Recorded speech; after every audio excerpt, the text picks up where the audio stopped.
I know your deeds. Sa wala pagkamataw, ang Diyos na ibalo na sa tanan. Mga pagay ka ulitok, mga kaigsunan, na ibalo na ang Diyos sa tanan. No? Una nga, di na po siya ibutang sa alanganin ang kahibalo sa Diyos. Kay makuhaan ang ihang attributes. The 13 attributes of God na He is all-knowing, He is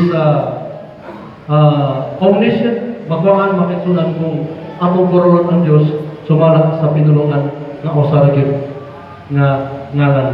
Muna nga, ang mga Biblia makisunan labi na sa mga proper names sa Biblia, lain-lain ang gigamit nga mga word basis ilang lingwahe.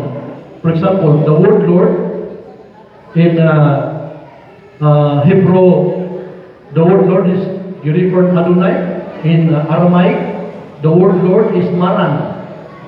And Aramaic, makiksunan, is the native language of Jesus Christ.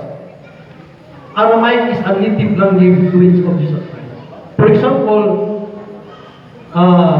Simon Bar Una. Aramaic na siya, the word Bar. Ang Hebrew, Ben. Ang Ben, Yuna. Ben, Yuna. Ben ang sa Hebrew. So, una, makaisunan nga, ang mga Hudiyo, dili sila,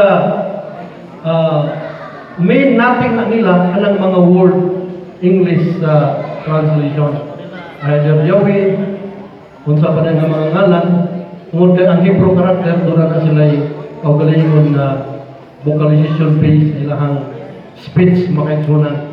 No? Dito sa sinagog, ay visit sinagog din sa Magulo makaisunan. Ang nanampong dito, lain-lain o kanang panglantaw ba? Kaya ako nakita nga, kitara mga Pilipino, murog konservatibo kayo ba? Na may ilay na mukha dito nga, Rabbi, which is right? Yeshua? Yeshua. Or Yehoshua. Ito pag sa Rabbi makisunan, what? It's the same. Kita naglalista sa mga pinulungan. Rabbi, what is the difference between Mashiach and Moshiach? What? It's the same. Kita rin naglalis-lalis. No? Yehoshua, Hebrew, Yeshua, Aramaic. So, kita rin naglalis-lalis mga kaisunan na dili mao. Muna nga, kung imong tanawon ang doktrina sa Seventh Day Adventist belief, nagamit ni og mga ngalan base sa ilang lingwahe, nagamit ni Yahweh as English translation.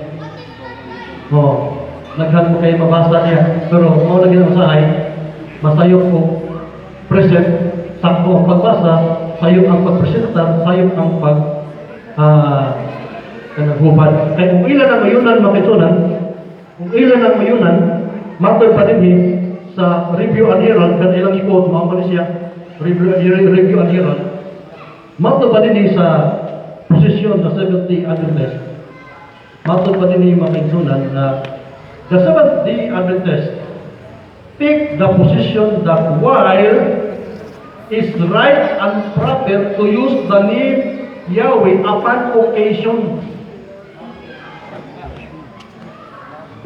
as just suggested or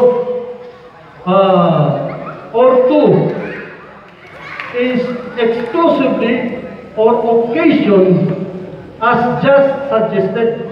Kung gisuggest, ibutang niya sa mga connection, ibutang na mo ang ngalan Yahweh. Naman pa din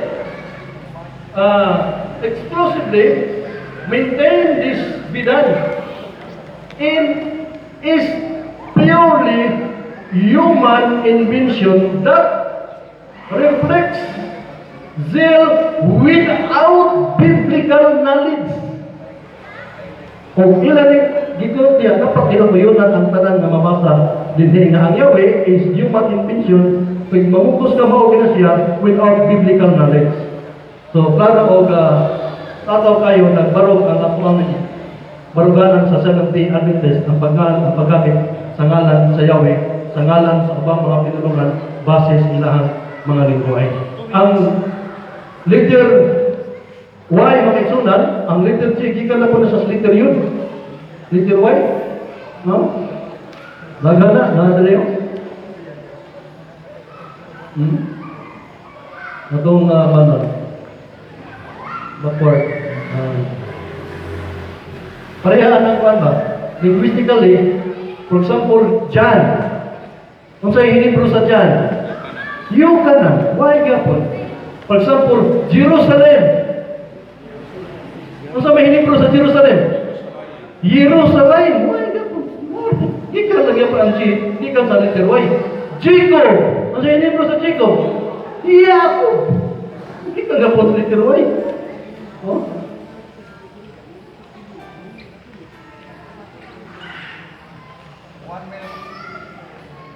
So, hinawag mga igala, mga igsunan, ang etymology of the liturgy, gikan gyapon sa letter Yud.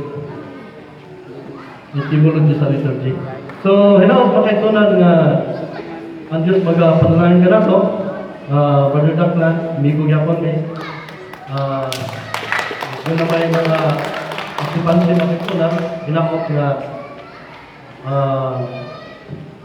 Sinaot na maluwas mo na mo, yang po sabi nga maluwas mo. Maluwas mo na yang po pilihan mo maluwas mo. Salamat. Sana kong kalawatan. Brother Junji, pero may hati ko sa konklusyon ni Brother Daklan.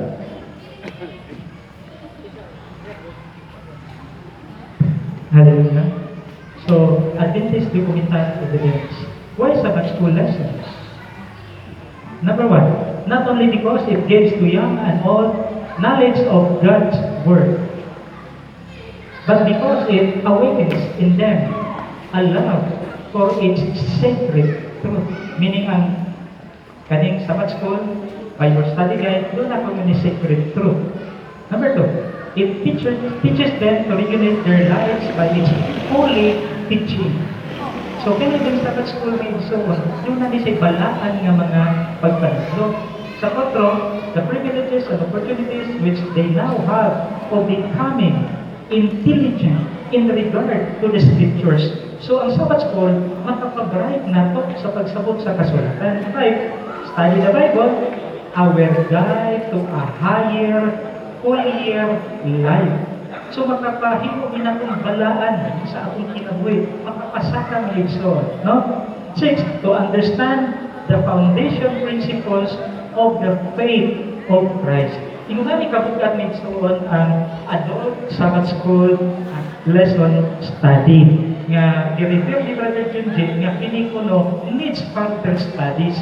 Murag layo ra man kaayo nga kanang statement, no? Kadto ko nung kanang 7-day pagkanang fundamentals of faith, where in fact minsan it was enumerated, no?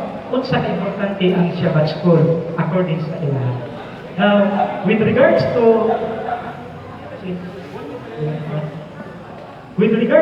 Yahweh mga igsoon, Yahweh is not an English name.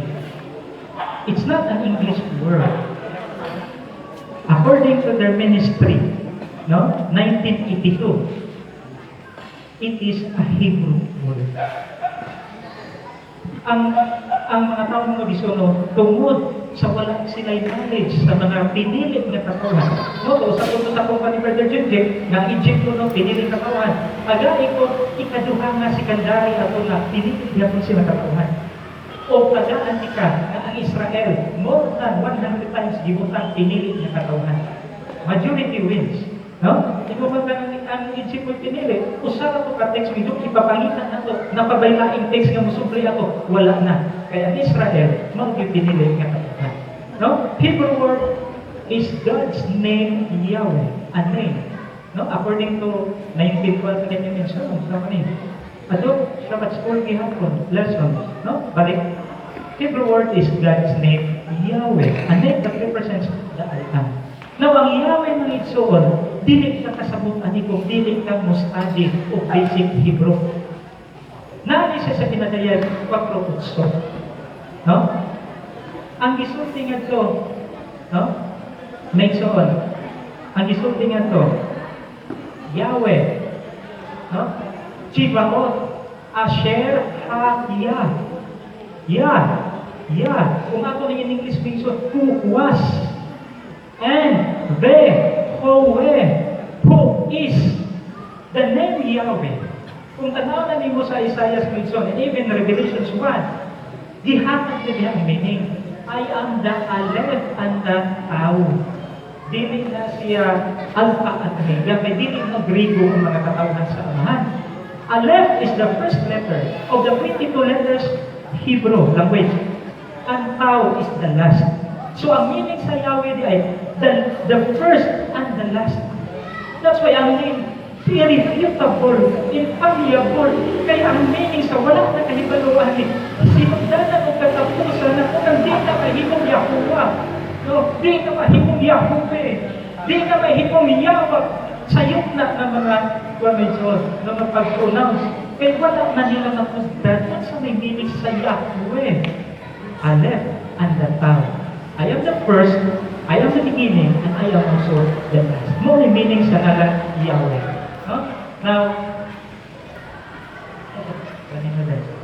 no, so, ang kasulatan ng igsoon, ang amahan makasabot. Pero ang pagsabot ng igsoon, saan na sa iyong mga anak? Kung ang iyong anak makasala, makasabot man ka, pero mamunal gihapon ka. It doesn't mean nga nakasabot ka, ang sayong imo na nag-intolerate. Never in the scripture na doon ay tima nga makasabot, ipasayloon ka. Naagya po ang punishment. Kaya ang punishment may igsoon, mauna siya ang effect lang na sa ibuhang paglapas sa balaod. Nag-ingot din di may igsoon. In Psalms 145, verse 18, Yahweh is near to all who call upon Him, to all who call upon Him in truth. Minsan bukang i-qualification na makasabot ba ka bisag sayo? No. Makasabot na kung dunay kamatuoran.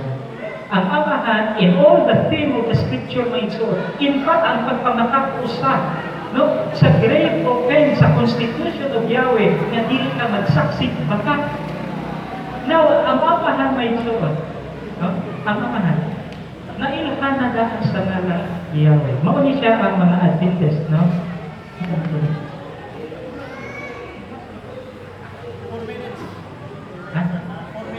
Pila?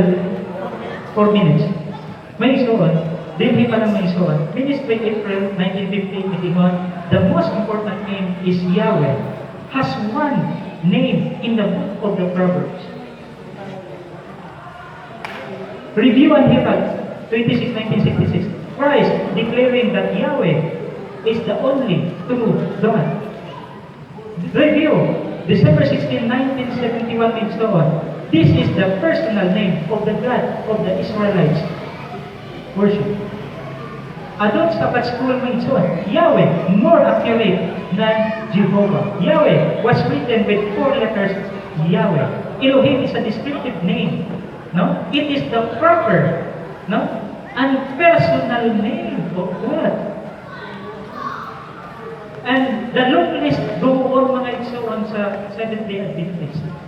Nga ang Yahweh, irrefutable mga igsoon sa ilahan. Ang ako lang siguro mabili mo, study deeply your Sabbath school. Kaya mo it seems na wala ka magtugon mga igsoon.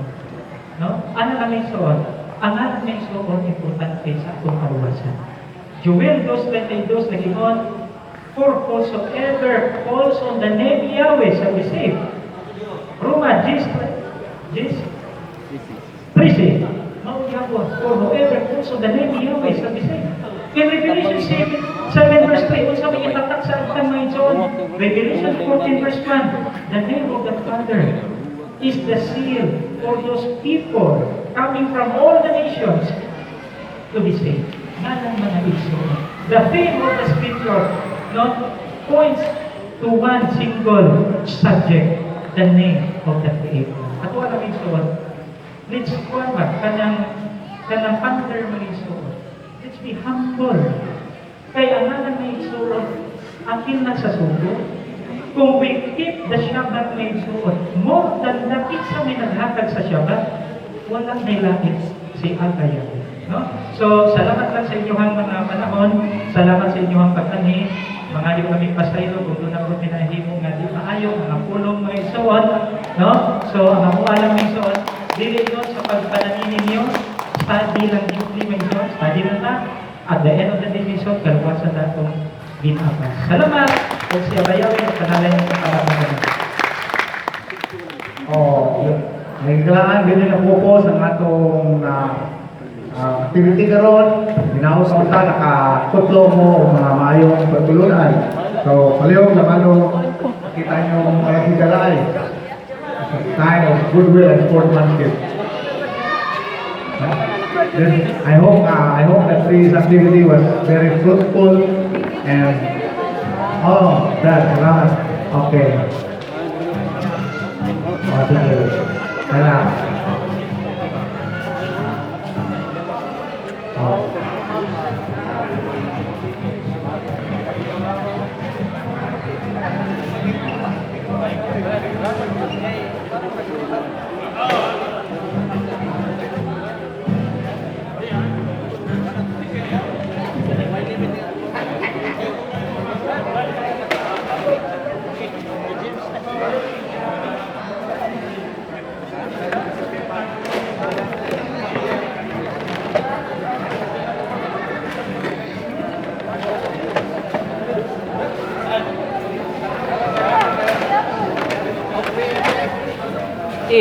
Mo na sakto. Putol lagi na lupas klaro. Lupat man. Record ya po na